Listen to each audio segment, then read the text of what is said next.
So, I'm getting remarried. Can you leave and get divorced? Don't leave a single thing of yours behind. She doesn't want to see anything that belongs to you. Susan, completely attached to Mike, and Mike, the ultimate mama's boy. My husband and I never had children. My cheating partner got pregnant, so I'm going to divorce you. One day, Mike told me that I've made many wrong choices in my life, but this time, I won't make the wrong one. This is my story of turning my life around. I'm Kate, 51 years old. My life has been a complete failure. When I was little, my parents divorced, and when I was in middle school, I got news that my dad had passed away. My mom and I said our final goodbyes at the cemetery, but the man in the casket looked like a stranger to me. Lately, I've been wondering, what has my life even been about? When I was 30, I married my husband, Mike, who was 3 years younger than me. Mike also grew up in a single-parent household with just his mother. However, unlike my mom, who raised me on her own without any child support, Mike's father passed away from an illness about a year after Mike started working, so his situation was a bit different from mine. He had cancer insurance and had already started working, so my mom has been a stay-at-home mom ever since. When I went to meet Mike's mother, Susan, before the wedding, she said to me, Mike can be a little spoiled sometimes, so I'm happy someone responsible like you is marrying him. Newlyweds should have time to themselves, so don't worry about me. I thought she was an understanding person, so I decided to marry Mike. I thought I could get along well with her, even though I might end up living with her. But when our marriage was decided and we had to look for a new house, Mike said, I'm worried about leaving my mom alone, so I'd like us to live together. We'll probably have kids in a few years anyway, and then we'd end up living together. it wasn't just the idea of wanting to live together. The way he said it also bothered me. Probably in a few years. Did he really need to say probably? Still, I figured it might be nice to have someone at home to help out, especially since I plan to keep working for the time being, so I agreed to live with his mom. After high school, I got a job at a local delivery company near my mom's house because I didn't want to burden her financially. I like driving, and I thought it suited me better than doing office work. At first, I delivered small packages in a small car, but before long, I was driving larger trucks and earning more than most women my age. Mike worked in general affairs department at one of the companies I frequently delivered to. He was decent looking in his own way and had a gentle demeanor. Kate, you're always so full of energy. Whenever you come by, it feels like you bring some of that energy with you. I found myself liking him after that. Eventually, he asked me out for dinner, and we started dating. We got married when I was 30, and Mike was 27. By the way, I've always seemed to attract slightly mama's boyish, needy guys. I've been a truck driver, played basketball in high school, and at 5'7" and 145 pounds, I'm pretty solidly built for a woman.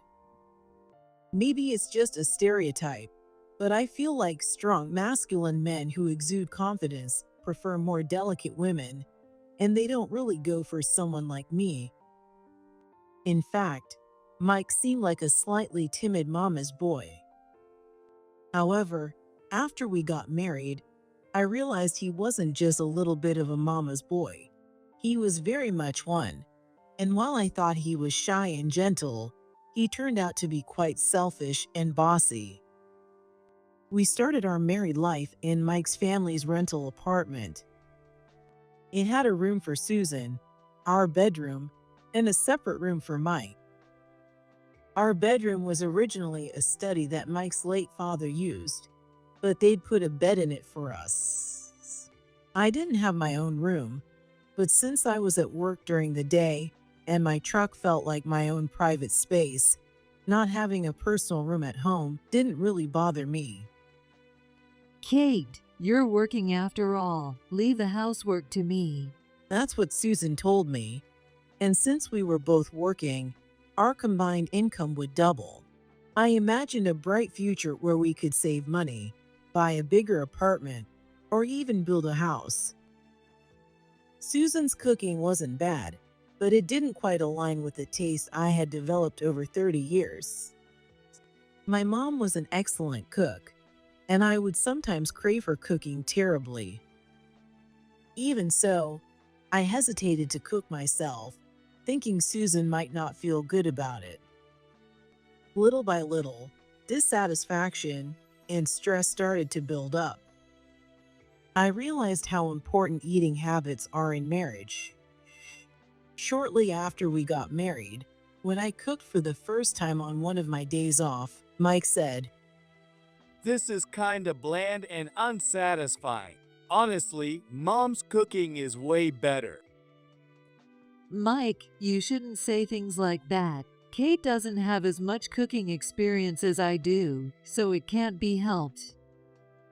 Susan gently scolded Mike, looking somewhat pleased. I was at a loss for where to even begin addressing this. The food seemed bland only because their usual meals were overly seasoned, but I couldn't understand why they had to compare Susan's cooking to mine like that. Mike, nearing 30, still couldn't cut the apron strings, and Susan was so confident in her cooking that she seemed almost smug. It felt like Susan was looking down on me, the daughter-in-law who couldn't cater to Mike's specific tastes. On the surface, Susan was kind, did almost all the housework, and even showed appreciation for my job. Some people complain about in-law troubles, but my mom is great. You're lucky, aren't you?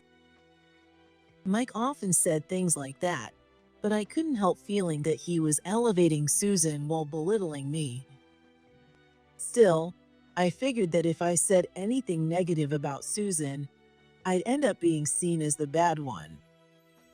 About 6 months into our marriage, I wasn't feeling well one day, so I left work early in the morning and came home, lying down in my bed to rest. It seemed like Susan had gone out shopping, and after a while, she came back. However, she didn't notice that I was home and started talking on the phone with someone who seemed to be her friend. You know, we spent all that money on a good college and a good job for Mike, and the wife he brings home is a high school graduate truck driver. Hearing Susan's voice, I froze in bed. She doesn't help with any of the housework, and she looks just like a man. I don't even know what Mike saw in her to marry her. I had suspected that she didn't think very highly of me, but hearing this made me realize just how little she thought of me, and it was a real shock. I heard everything, Susan. What's that supposed to mean? If you've got something to say it to my face. Maybe it would have been better if I had said that. But instead, I pretended I hadn't heard anything. I even waited for Susan to go to the bathroom so I could pretend I had just come home from work. After that, I started keeping an emotional distance from Susan. At the same time, I began to feel something close to disgust toward Mike, who was so clingy with her.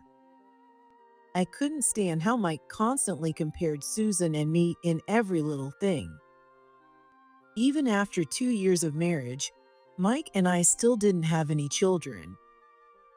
Kate, you're almost 32, aren't you? If you keep dragging your feet, you'll be over 35, and then it'll be a late pregnancy. Mike just turned 30, though. That's what Susan started saying to me. I began to think seriously about fertility treatments, So I brought it up with Mike. No way. If you want to do it, just do it yourself. He said, reacting like a grade schooler. I tried explaining that fertility treatments require both partners to participate to be effective, but he showed no interest whatsoever. Left with no choice, I decided to consult Susan. Well, of course, he doesn't want to. There's no way Mike has any problems. She said with absolute confidence. I didn't know why she could say that so definitively, but her tone made it sound like everything was my fault. I got angry and couldn't help but say strongly back to her, "How can you be so sure? Do you know for a fact he's had children before?" No, of course not. Susan's face showed clear signs of distress, like she'd let something slip. "Then you can't know whether he has a problem or not, can you?" I do know. This is from the past, and I didn't want to say anything. But when Mike was in college, he got his girlfriend pregnant. I was shocked. We were both at an age where having past relationships wasn't an issue at all, but I never imagined he had fathered a child. What? And what happened to the baby? Don't be ridiculous. They were still students. They had their whole future ahead of them. A baby was out of the question. I gave the girl some money and sent her to the clinic. It was a good thing she told me early on. I could feel myself turning pale. I couldn't believe that Mike's first reaction to his girlfriend's pregnancy was to consult Susan, nor could I fathom how he allowed his mother to take money to the woman and have the baby terminated. What happened to the girl he was dating? I don't know. They broke up right after that, it seems. Thinking about how that girl must have felt at the time made my heart ache. If Mike had been honest with me about this story, maybe things would have been different. Susan, who doted on Mike and secretly didn't think much of me as his wife, and Mike, the oblivious mama's boy. I often wondered if it was worth continuing our marriage, but without a decisive reason for divorce, I couldn't bring myself to make the leap. In the end, we didn't pursue fertility treatments, and while things seemed harmonious on the surface, our days passed with a cold indifference beneath it all. No matter what I felt deep down, it seemed that Mike and Susan didn't care at all. As long as they were happy living together, that was all that mattered to them. For years, Susan kept saying she wanted to see grandchildren, but I don't think she meant it. After living with her for years, I realized something. She didn't want me to have kids and take any sort of pride in it, nor did she want Mike's attention to shift from her to a child. In the end, I never got pregnant, and now I'm 50. The only significant change was that we built a house when I was 40. At least our jobs were going well, and neither of us had expensive hobbies, so we decided to get our own home. Looking back, maybe it would have been better to decide on divorce instead of building a house. Even though we managed to put down a large deposit, we couldn't pay for the house outright, so we had to take out a mortgage. That ended up tying us down. Still, the new house had a room of my own, giving me a personal space where I could spend my time, and that satisfied me to some extent. Mike didn't abuse me, neglect his job, or gamble. I told myself there were plenty of women out there enduring far worse husbands and carried on.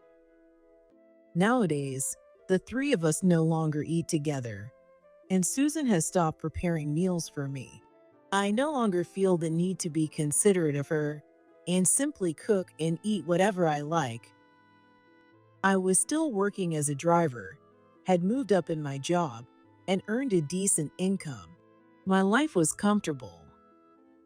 But recently, I started to suspect that Mike might be seeing someone else. Surprisingly, I didn't feel jealous or angry. If anything, I thought it might finally lead to a divorce. I even packed a suitcase with my essentials and left it in the closet, ready to grab it when the day came. Life, they say, is a series of choices and decisions. I'm sure I faced many such moments. Maybe I didn't always make the right choices, but who can say for sure?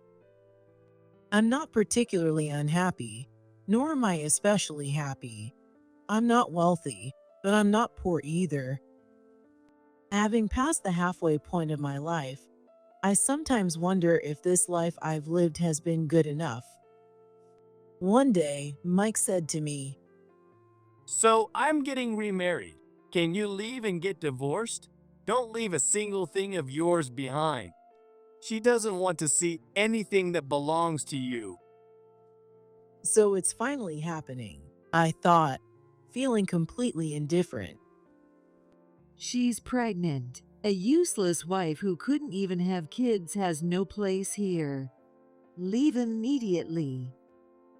Susan added, dismissing me coldly. As always, Susan was firmly on Mike's side, and their close-knit mother-son bond remained unchanged. "Understood," I said, pulling out my phone and making a call. "Hello, I'm leaving the house now. Please arrange for the move." What? Mike and Susan were stunned as I arranged for the move in 2 seconds flat. The reason I could handle this sudden divorce so calmly goes back about a month. It was my day off, and I had gone shopping at a shopping complex near the train station. Suddenly, I heard a voice behind me. Excuse me, may I have a moment of your time? I turned around to see a tall, distinguished gentleman with graying hair standing there. "Yes, I'm not interested in sales, solicitations, or religion, if that's what this is about." That's what I usually say when a stranger approaches me in a public place. It's not sales. I have something I'd like to discuss with you. He looked kind, but his sharp eyes gave him an air of intensity. "What is it?" I asked, thinking it couldn't possibly be a pickup attempt. The words he spoke next took me completely by surprise. Mike is having an affair. I'd like to discuss it with you. "What?" I wasn't as shocked by the news of his affair itself as I was by the fact that a complete stranger was the one telling me. I'd had my suspicions about Mike's infidelity, so this wasn't particularly surprising.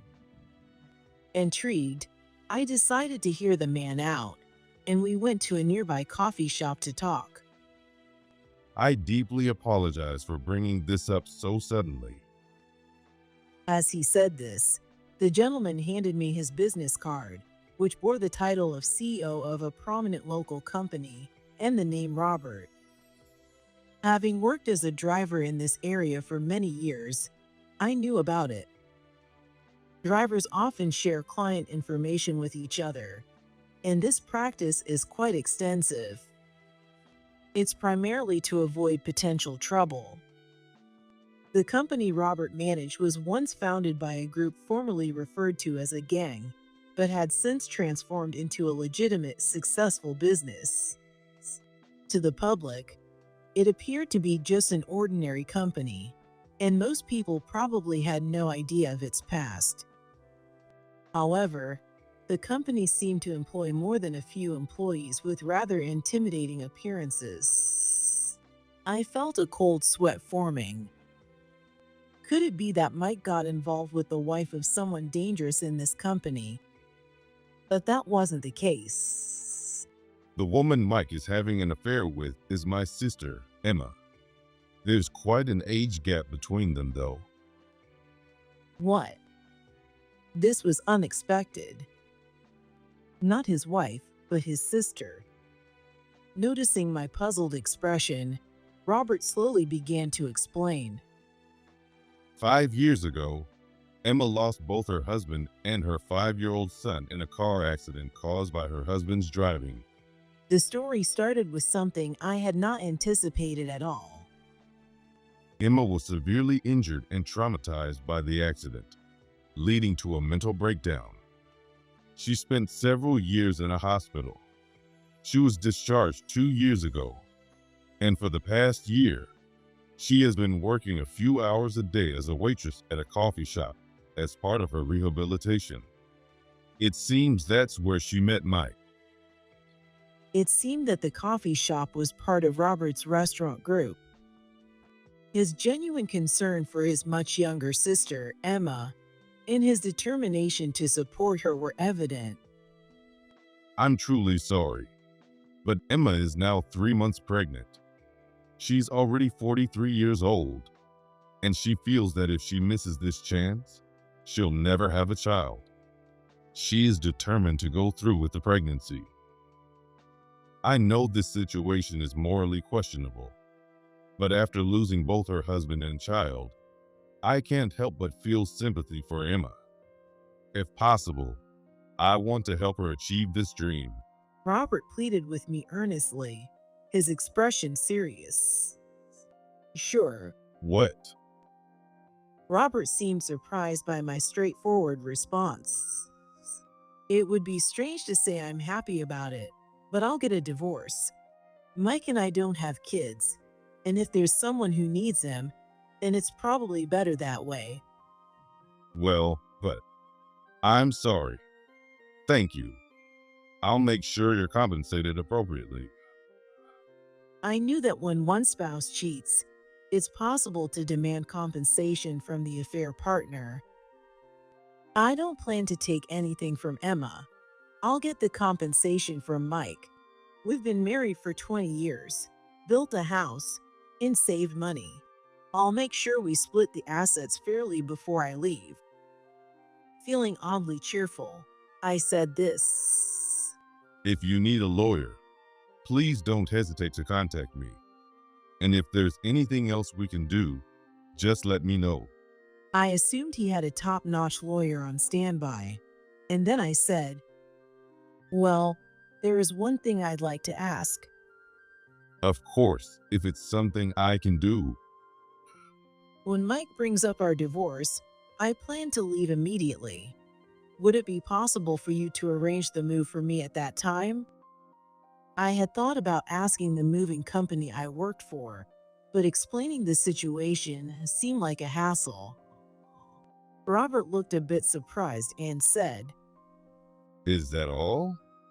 If that's the case, I'll arrange for our group's moving company to handle it. Just call me when the time comes. Have you decided on a new place to live? no, I'll start looking for a small apartment tomorrow where I can live with my mom. In that case, let me refer you to one of our affiliated real estate companies. They'll find you a good place with no deposit or key money required. Impressed by how wide-ranging his business operations were, I decided to take him up on his offer. There's one thing I'd like to mention. As his wife, I have to say, Mike isn't exactly a catch. He's overly attached to his mother, and his personality leaves a lot to be desired. Is Emma okay with someone like that? When I said this, Robert smiled warmly. Well, everyone has their strengths and weaknesses. If Emma has fallen for him, so be it.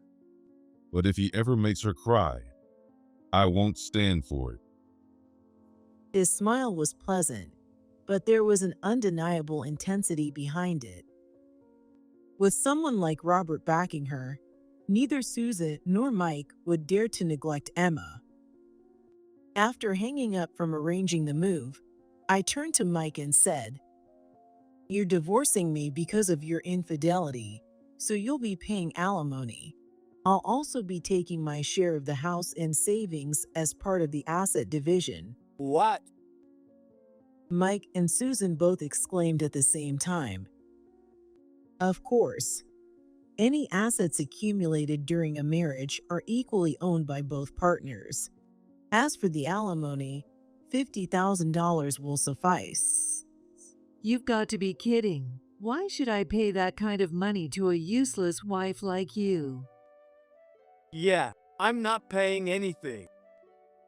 Well, this was exactly the kind of reaction I had expected. At that moment, a sleek black luxury car pulled up in front of the house. The doorbell rang, and Mike, peeking out the window, said with a puzzled expression, There's some expensive looking car parked in front of the house. When I opened the door, there stood Robert. I'm here to pick you up. The movers will arrive shortly. Dressed in an expensive-looking suit, Robert's presence left Mike and Susan unsure how to react. This is Emma's older brother. What? Oh well, nice to meet you. Susan looked startled, and Mike seemed utterly confused. Robert, thank you for coming all this way.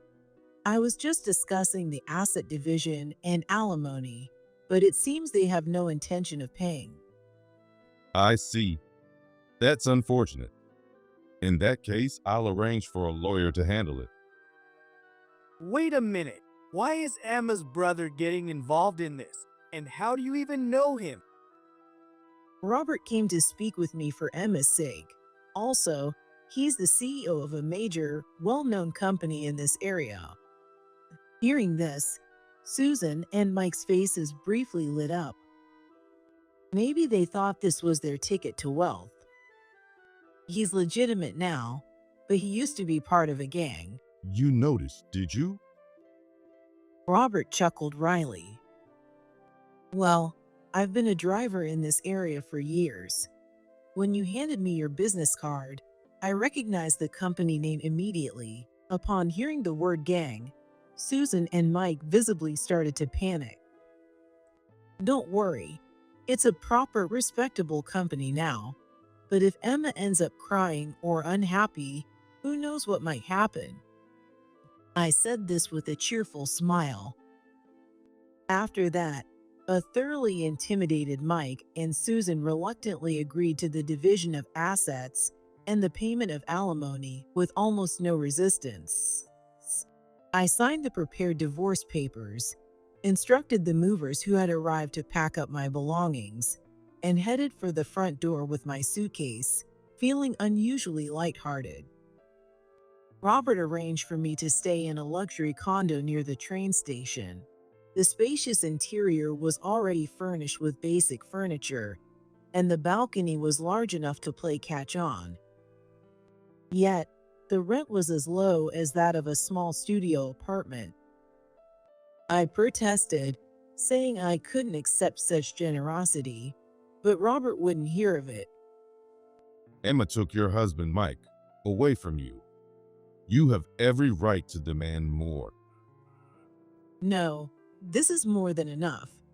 I've been indecisive and put off dealing with problems for too long, but I think deep down, I was waiting for a chance to start fresh.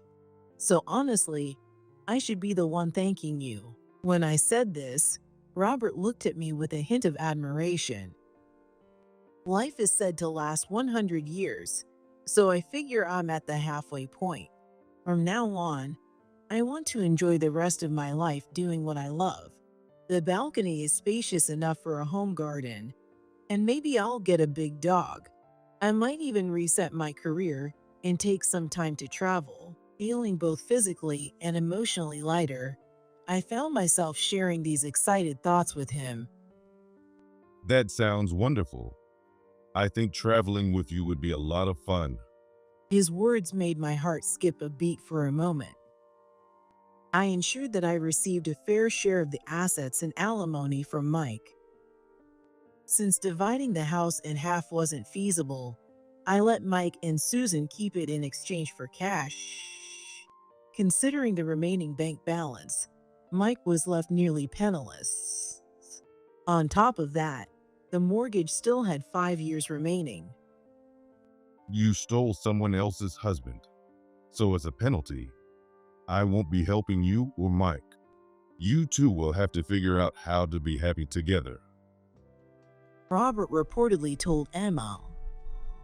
Despite Robert's past as a gang member, Mike and Susan had expected that marrying the sister of the CEO of a major company would mean financial support and special privileges.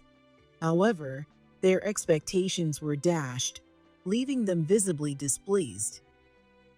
However, unable to complain to Robert directly, Mike ended up working 2 jobs. And surprisingly, Susan has also started working part-time recently. This was because Emma was exceptionally skilled at housework, and her cooking was so good that even Mike, who adored his mother, couldn't help but be impressed. With Emma being pregnant, they decided to leave all the housework to her. Having never worked before, Susan found the situation extremely unpleasant. Combined with the stress of her unfamiliar part-time job as a cashier at a supermarket, she reportedly began to harass Emma with small, petty actions daily. When Mike didn't defend her against Susan's behavior, Emma quickly decided to cut her losses. Shortly after safely giving birth, she divorced him. It seemed she had married Mike more for the sake of her child than out of love for him. Robert said he would ensure child support was collected properly. In the end, all Mike and Susan were left with was a house with an outstanding mortgage. They lost their savings, children, and even a wife. Well, they're a close mother and son, so they can grow old together. If they end up regretting it while caring for each other in old age, that's none of my concern. As for me, I'm enjoying a fulfilling life, eating my mom's delicious cooking every day and going to work. After all, my mom's cooking is the best. Since then, Robert and I have been going out for meals and watching movies together, almost like a couple. Robert lost his wife 10 years ago, and we're both happily single. We're not thinking about getting married, but we enjoy spending time together. I've met Emma as well. She's a sweet, reserved, and dependable woman. She had a baby girl, and while I have no blood relation to her, I can't help but feel a connection. I adore her as if she were my niece. I've been thinking it's time to go on that trip I mentioned before. I've worked at my company for years, so I think they'll let me take some extended time off. I said this over drinks at a private dining room in a restaurant with amazing food. Would it be all right if I joined you on that trip? What? I don't mind, but Actually, why don't we call it a honeymoon instead? really? Though we had been acting like a couple, I didn't think either of us was considering marriage. I'd like to promise to spend the rest of my life with you. Would that be all right? You're asking for a promise. That's a very romantic thing to say. When I said that teasingly, Robert looked at me with a serious expression. I'm serious. His words made my heart flutter in a way I hadn't felt in years. All right, let's go on this trip together, and if we don't end up disliking each other by the end, let's get married. Robert readily agreed to my proposal. What was originally supposed to be a 10-day solo trip to Europe turned into a luxurious, month-long world tour for the two of us. Robert's escorting was perfect, and far from disliking him, we didn't have a single argument. It was a dreamlike, incredibly happy month-long trip. Toward the end of our trip, at an old church in England, Robert handed me a diamond ring unlike anything I'd ever seen and proposed to me once again. Of course, I accepted. Preparing the ring before the trip and proposing at a romantic church, it was just too perfect.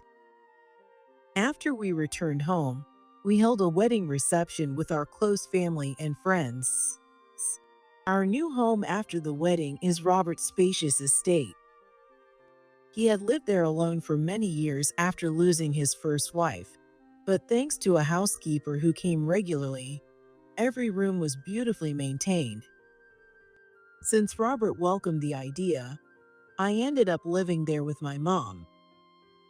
My 75-year-old mom is still full of energy and eagerly takes on the task of cleaning every corner of the big house. Robert told me I could quit my job if I wanted to, but with my mom taking care of the housework and the idea of being a wealthy lady not quite suiting me, I decided to continue working at the delivery company. My mom's delicious cooking has also become a big hit with Robert. I've made plenty of mistakes in life and had my share of regrets, but if the ending is good, everything else doesn't matter. These days, I feel so happy that I truly believe that. On our next day off, Robert and I are planning to visit a dog adoption event together